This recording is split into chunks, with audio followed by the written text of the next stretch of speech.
Hey everybody, and welcome back to my channel for this Tuesday morning, afternoon or evening across the world where you may be at. And today I'm going to be talking about people with autism and learning disabilities are being failed since the pandemic by the government.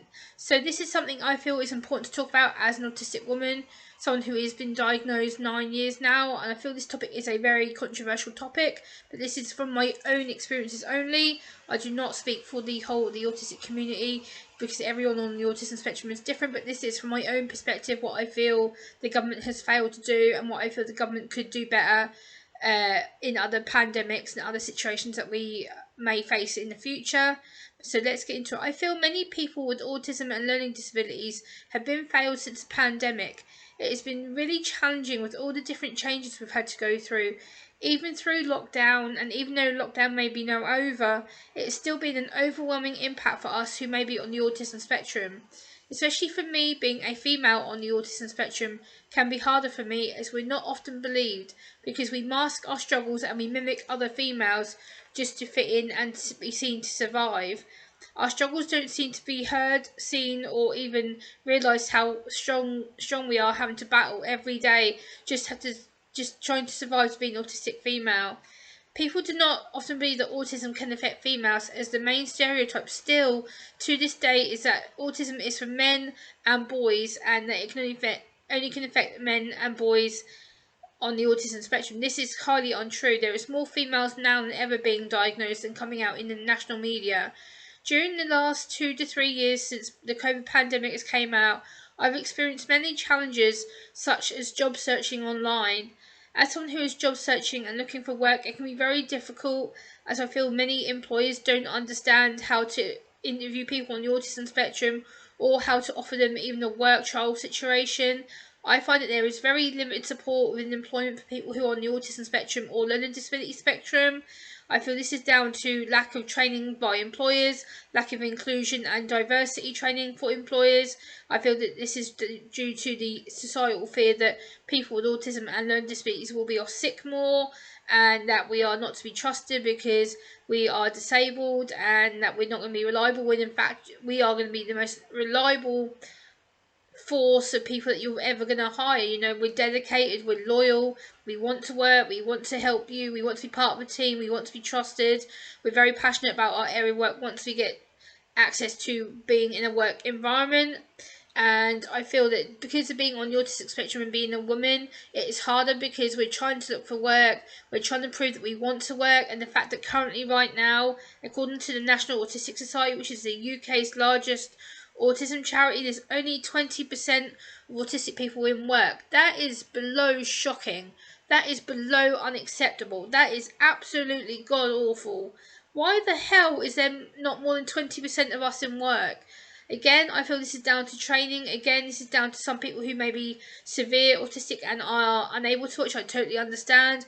I know people who are severely autistic and cannot work for the foreseeable future, or may not be able to work at all because they need 24-hour a day respite care, or need 24 hours a day being with their parents because they're not able to successfully communicate and be in society. But for many of us who are high functioning like myself, who want to work and who want to be given a voice and who want to work within a work environment, to say there's only 20% of us who are currently employed, this is below what I expected. This has actually really shocked me because there's many of us that are wanting to work and can talk and are verbal and are able to get our voices and our opinions out and want to be part of a professional environment.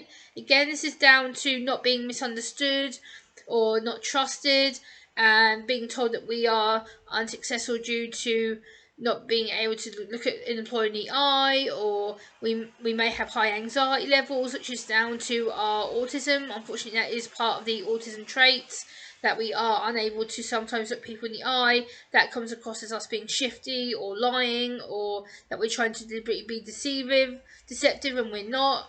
And I think this is something that employers get scared of as well. I think also for autistic people like myself, we do get nervous. You know, we do get anxious about joining up in a team environment. We get scared about talking to strangers because they don't know us or our intentions, or we don't know theirs.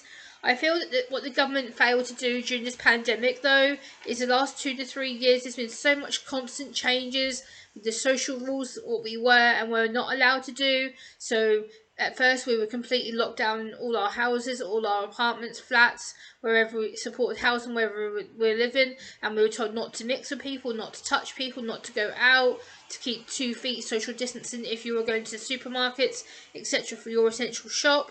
And I think all that constant change of information, then the next time we were able to go and mix with people, it was you had to meet outside in the back garden or a pub garden or a park and still keep the 2 feet distancing, which I found was really weird because you were allowed to meet outside out and talk to people and see people, but yet you weren't allowed to meet inside. So to me that was kind of hypocritical, because I'm like, well, hold on a minute, you said that I can go outside and meet people and talk to people and go and have something to eat and drink, but yeah, I'm not allowed to have them same people inside my house. So, it was kind of a conflicting message. You were saying 1 minute we could meet up, 1 minute we couldn't. We had to do the 2 feet distancing, wash our hands all the time, constantly wearing masks, and for those that could, obviously I can't because I'm autistic, so I didn't wear the mask because I had sensory issues which prevented me from wearing them. And I wouldn't have worn a mask anyway because I'm someone who doesn't like wearing something over my face. I get very, very overheated and I start feeling sick and nauseous and overstimulated. So no, I think the government needs to do more with regards to autism, how they talk to people with autism, how they get people involved with political legislation, e.g. getting more people with autism and learning disability into political jobs, getting them more involved in the political associations, getting them more involved in political campaigning in their local communities. I'm quite lucky that I have been involved for quite a few years with door knocking and being able to speak to MPs, especially Tom Hunt now, the Conservative for Ipswich.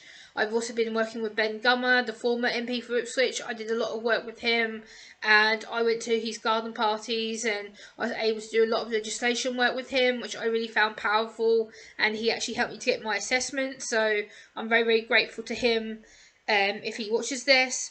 But yeah, I feel that employers don't really understand autism or people in the public. I feel that in the last 2 to 3 years since the pandemic lockdown, we've all been isolated and our anxiety's gotten risen, and we've been struggling to communicate with people properly because everything's been done online rather than in person. And then all of a sudden we're slowly being able to go out, mixing with big groups of people again. We're allowed to go back to music concerts, we're allowed to go back to seeing our friends, our family, we're allowed to go back to school, to work, in the office, or in the community. If you work in hospitals, you're allowed to be going back to work, you're allowed to mix again, and we've been allowed to go back to life as what we call normal. And and it's been really weird because this 2 to 3 year pandemic, has caused people to be upset. Obviously, people have lost loved ones, and there was a lot of deaths, and a lot of people were getting sick and everything else. I understand that, but people with autism and learning disabilities were still being failed. There was no mention of how to support people with learning disabilities or autism during the COVID lockdown pandemic. There was no easy read materials, there was no accessible information, there was no way of offering friendship support to them people who were isolated. Many people like myself who found the lockdowns extremely overwhelming and very isolating. We didn't know what was going on from 1 week to the next, to the next, to the next.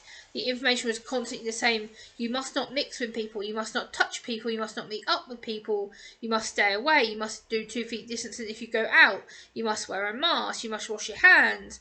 It was the same thing over and over and over again, and it was very, very difficult for people to understand why we had to keep isolated, why we had to keep still, and it was just very, very overwhelming and very, very confusing time to us and to other people. And it was very difficult to process that. And it's just something that we need to get better done. And I think the one thing that should have been done during this 2 year, 3 year lockdown is the acceptance of autism and learning disabilities should have been made prevalent. It was very not done, and I think people with learning disabilities and autism were forgotten. We were treated like we didn't exist. We were made to just be in our own homes, locked down, away from everybody, and for us that doesn't work because we do have heightened anxiety issues. We are people who are classed as vulnerable. We are people who struggle to communicate. And the 2-year, 3-year lockdown caused me heightened anxiety issues. I was very, very emotional. I didn't cope very well with regards to being on my own all the time. Even though over the second lockdown, when we were allowed to do what we called our social bubble, I went and stayed at my dad's house for like a month and a half, nearly 2 months, because my anxiety was so bad I didn't know what to do. I couldn't cope. I was highly emotional. I felt nauseous all the time. I felt really unsure what I was allowed or not allowed to do. I felt very confused. I felt very lonely. I felt very hurt.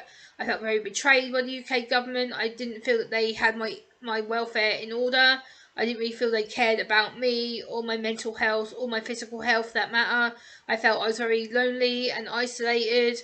And I think that what we need to be doing now that the pandemic is over, we need to be better supporting people in the local community, helping them to legislate in political decisions, helping to get them involved in local political legislation. I think that autism and learning disability is still misunderstood and misrecognised. There is a lot of misdiagnosis going on as well. I think that is something we need to look into. As someone who's autistic, I think that learning disabilities and autism isn't diagnosed well enough or recognised well enough. I think it's something that we need to get better at, and the UK government needs to take some serious consideration into, as well as people with learning disabilities and autism, mental health and physical health.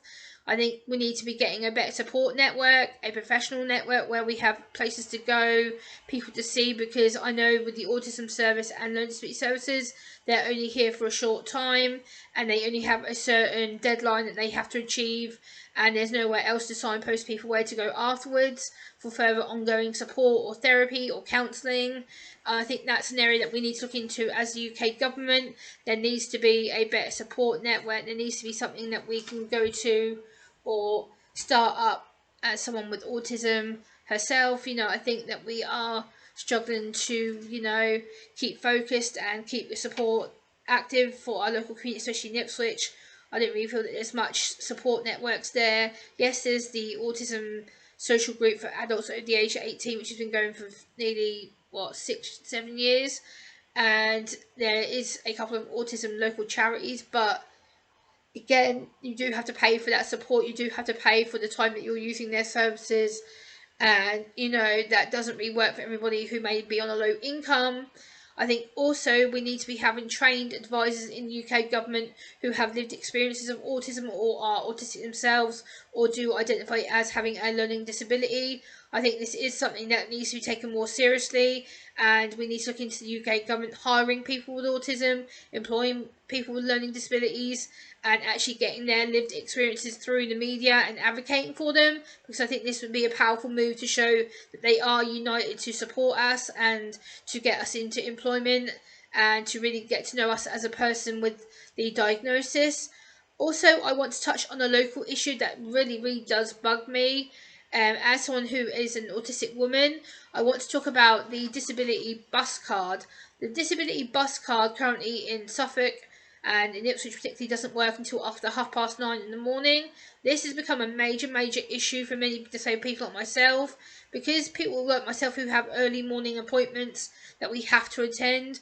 I'm having to pay for the bus before 9:30 in the morning, and that really shouldn't be happening, because the fact is that these appointments could either be moved to after 9:30 in the morning, or the bus card could be moved to 8:39 in the morning, so that at least then we could get the bus into town for free rather than having to wait to 9:30 in the morning to access a bus. It's ridiculous.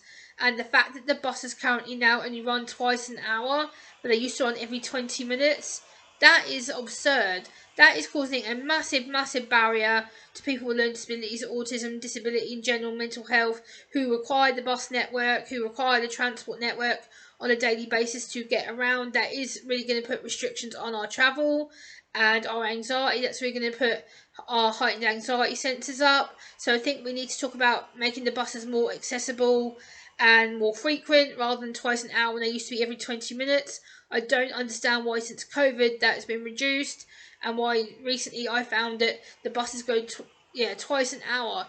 They go quarter past the hour and quarter to the hour. That is ridiculous. That is completely absurd, especially during the winter.